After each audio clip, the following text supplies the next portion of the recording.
Hello everyone, welcome back to our YouTube channel, Becoming a ROS Developer. I'm Desire, and today I've got Nahl, who has just completed the course ROS Basics using Python, and she'll be giving us a presentation of that.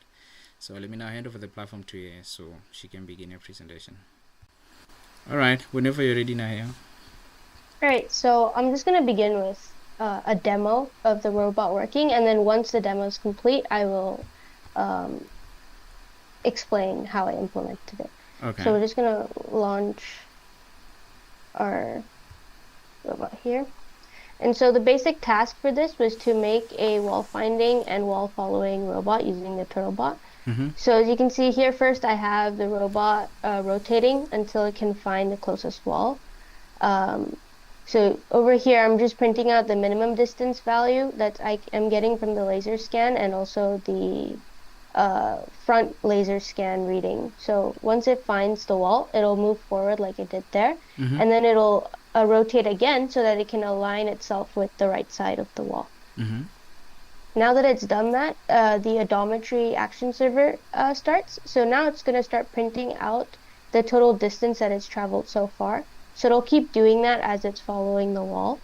I'll go over how I implemented the wall following logic, but basically all I'm doing is I'm just reading values from the scan topic, and then using that to publish velocities to the Turtlebot so that it acts accordingly.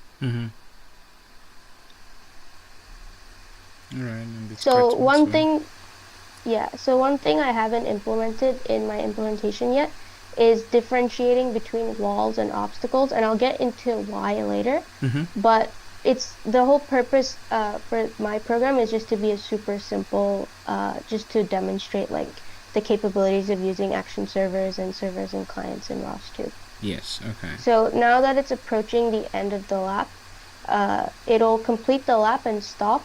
So now that it's completed the lap over here, it's told us that, well, it's not going to expand, but it's told us that it's finished the lap, and it tells us how many odometry points it recorded. So it recorded a total of 60 points, and it sent a stop command to the bot, so now the bot isn't moving anymore. So now that the demo is out of the way, I'll show you and explain the implementation. So we had three major tasks. The first one was the simple wall following. So for wall following, we used a very simple structure, just a subscriber and a publisher. So there's a laser topic on the Turtlebot that we subscribe to get our laser data, and then the CMDVEL topic that we publish to have the motors work. So all I did here was just create a simple publisher and subscriber, and then for publishing, we just use twist messages. So first thing was to access the right sensor values. So for the real bot and the virtual simulation Turtlebot, the sensor values are actually different in terms of the index for the laser scan, what constitutes the front sensor and right sensor reading. So I just used the topic echo command like we did earlier, just to see the package information, just to see what the total range of the sensor is, and then I can calculate the index using this equation. Now, the first thing I tried doing was making a single script for both the real and simulated bot. But so in order to do that, I just tried to figure out the index by calculating it using this equation right here. But for some reason, I was getting a negative value for the real robot, for the simulation bot, but a working perfectly value for the real bot. It was just the magnitude of it was correct. I was just getting a negative value. It must be some mathematical feature or something. But in the interest of time, I just decided to hard code the value. So I'll go show that in the code later. So I have different scripts for the real and virtual bot. So it's because and then for the indexes are not the same. They are not aligned the same. They are not aligned the same. Yeah. So normally you're supposed to have a separate script for simulation and another script for the robot, for the real robot. Yeah. But anyway, it was I think a good learning experience for you. So. Yeah, for sure. Like this is the code I originally tried using to calculate it, but it didn't work out. And then this is the wall following logic. So I kept it super, super simple. I didn't try to overcomplicate it at all.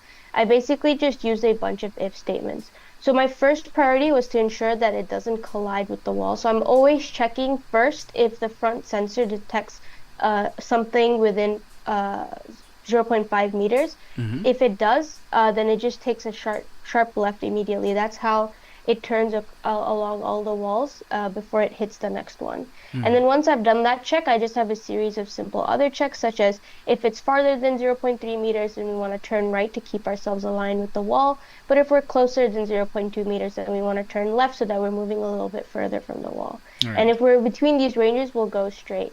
For the speeds, I kept the speed quite slow, as you saw in the demo there. And that's because it just was a lot easier to handle. With higher speeds, sometimes the commands get sent and there might be a bit of latency. So it's not able to perform the move in the right time. So sometimes it did end up colliding with the wall. So that's why I kept the speeds a little low. Mm-hmm. Okay. Then for the wall finding and following. So for this task, our task was just to make a simple server that we can call from our wall following script as the client, and that would allow us to find the wall before we start following it.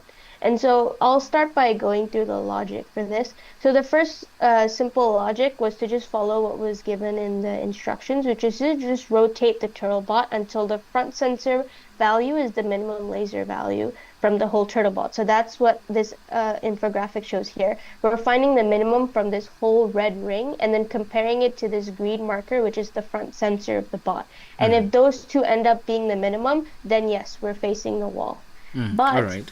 So I noticed, yeah, sorry. Okay, sorry to interject. So I want to know, what if the closest thing is not the wall, right? Did you have any criteria for distinguishing? I'm just curious. As you said earlier, when you didn't do any obstacle, false positive handling, so to say.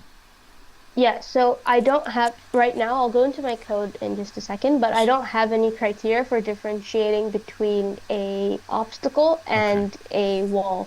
Okay.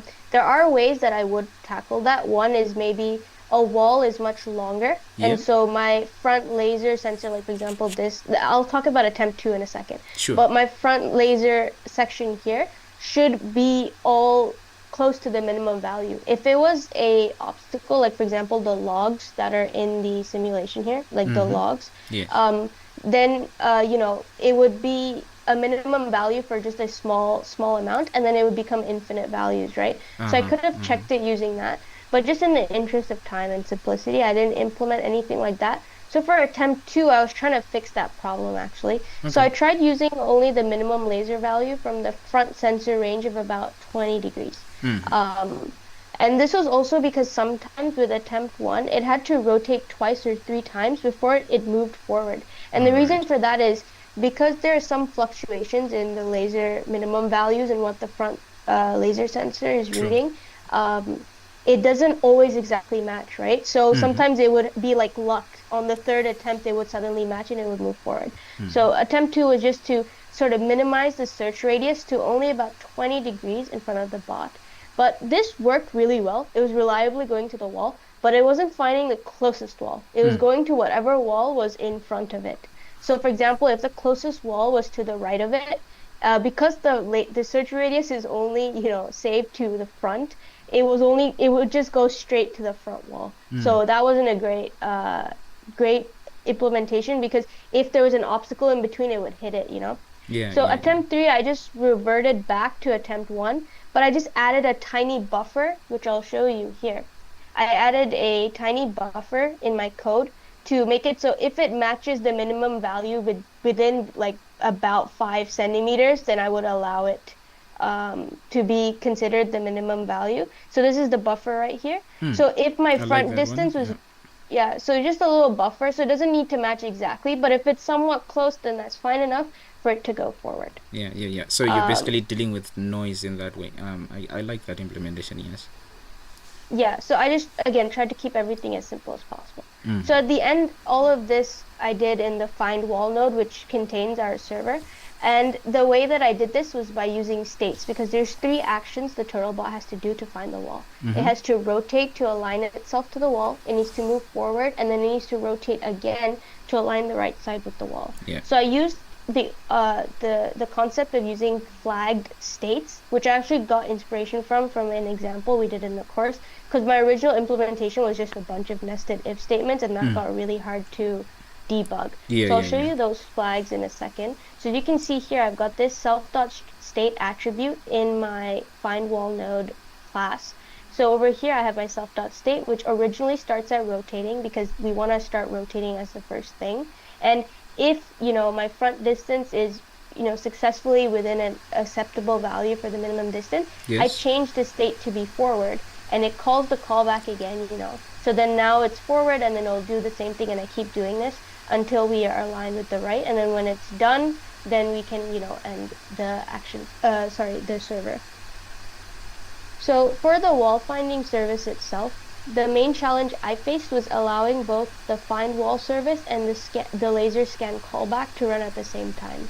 Because the find wall service is what we're using to get the success message back from our client, to send the success message back to our client, that needs to be running. But at the same time, I also need the laser scan callback to be running because I need to be able to do the action in order to send it. Right. So there are multiple ways to tackle this. One of them is using a multi-threaded executor, but I decided to use a reentrant callback group. So I created two different callback groups, one for the scan callback and one for the find wall service. And the reason for this is the find wall service, even though it is asynchronous, it is still blocking if it's in the same group until a wall is found.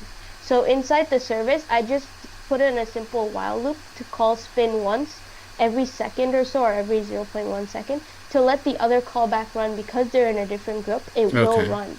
And so this allows my service and my subscriber to have different groups and run at the same time, like concurrently. So this allows me to process the laser scans while the service is still listening for the success message. All right. Have you thought about using a mutually exclusive callback group where you actually make sure that the find wall happens before the others?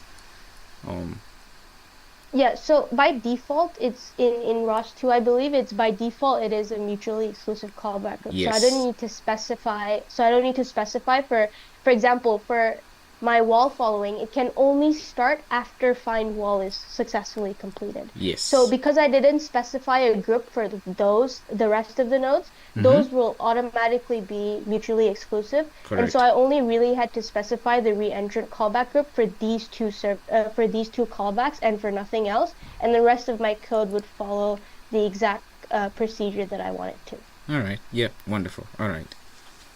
Yeah, and then the last task was the odometry action server that we saw earlier.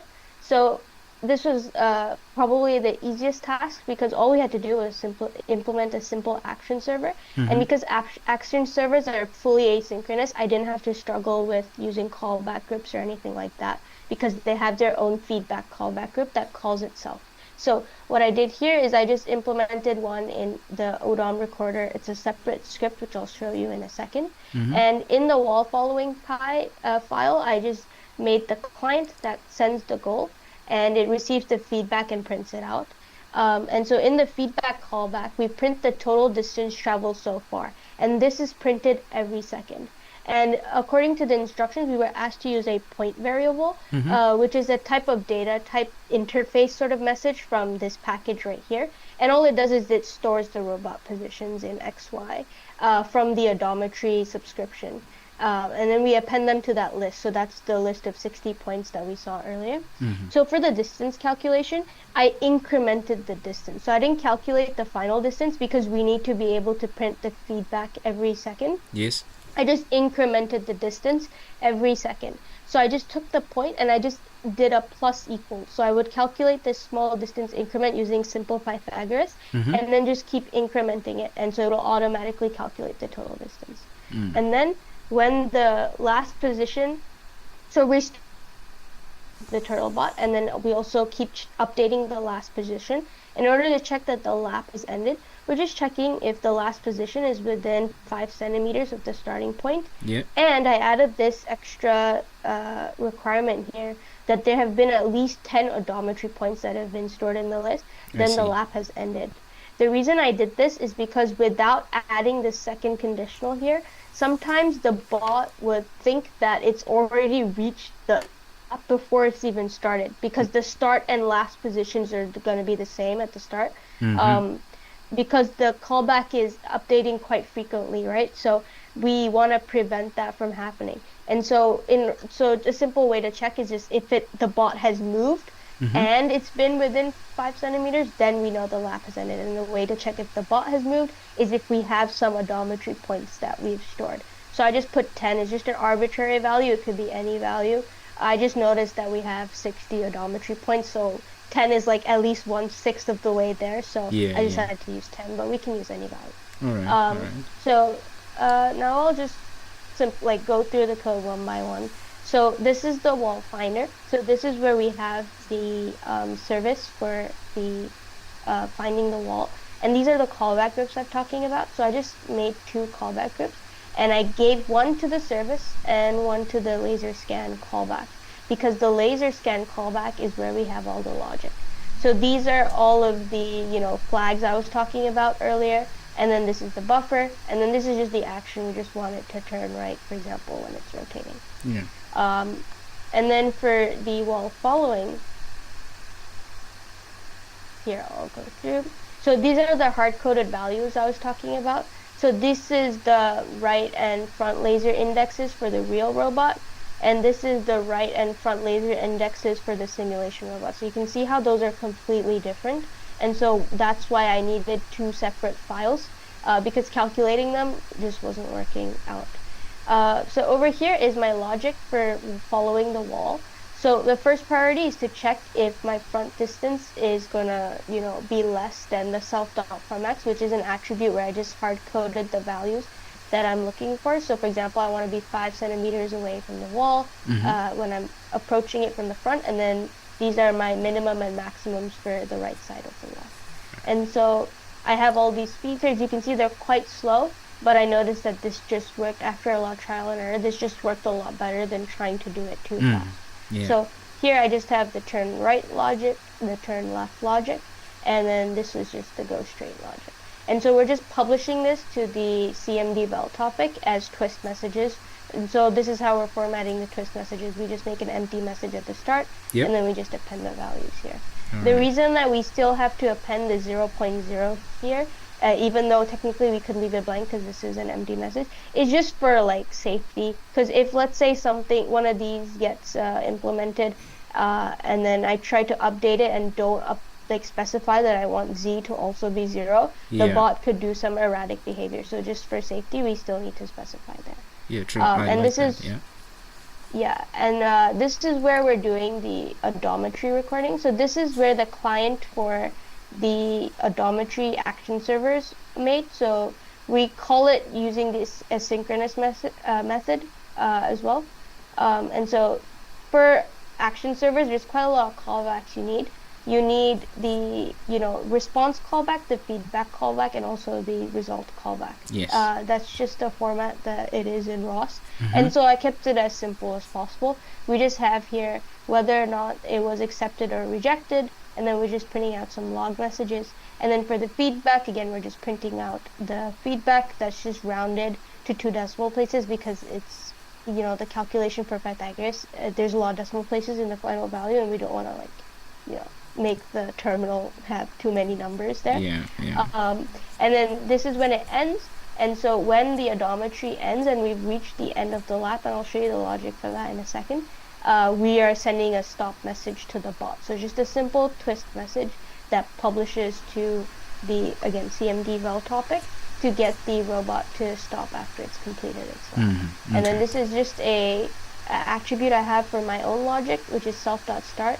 Self.start basically just says if we're able to start, then we'll start doing the wall following. So I'm just setting it back to false, so back to its default value. Right. And then finally in odometry recorder, over here is the logic for the distance stuff. So here we go. Here's where I was talking about. We're incrementing the distance instead of calculating it from scratch each time. So we're using the last updated odometry. So for point variables, you can just access it by doing .x and .y like you would with any other interface. So we're just finding the difference, and then we're just doing Pythagoras there. And then we're updating the last position again. We're taking the feedback. And then here's the logic for lap completion. Only if I've moved, or aka in this case just had 10 points stored, then I will say the lap is complete and add my distance again. And if my distance is between 0.05, then it's, complete, and then I can destroy.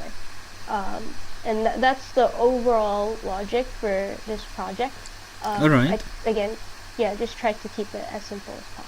Yeah, you did go into very good detail. All right, so I quite like the clarity. Very well done on that part. So just to ask a couple of questions that will also like show that you really understand the job that you did, right, and the depth of it. So if you were going to make your robot like follow the wall in a different direction, so this time around it went counterclockwise, correct? If you were going to make it go clockwise, can you show me some of the changes that you would make?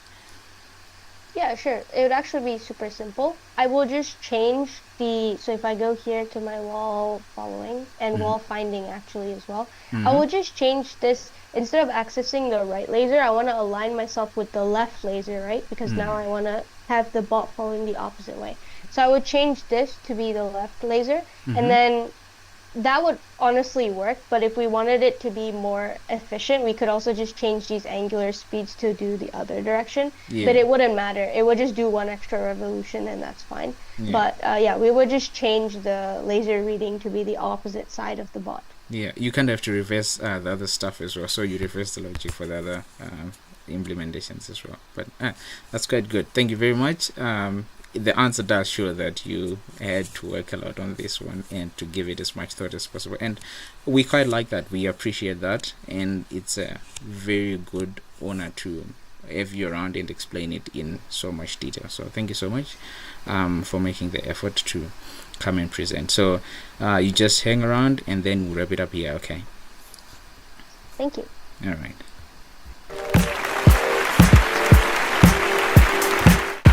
Alright everyone, this was Nahil's presentation, and a warm congratulations to her for the job well done. We'd like to encourage all those of you who would want to give this project an attempt to do so, and then you can also come and showcase your work.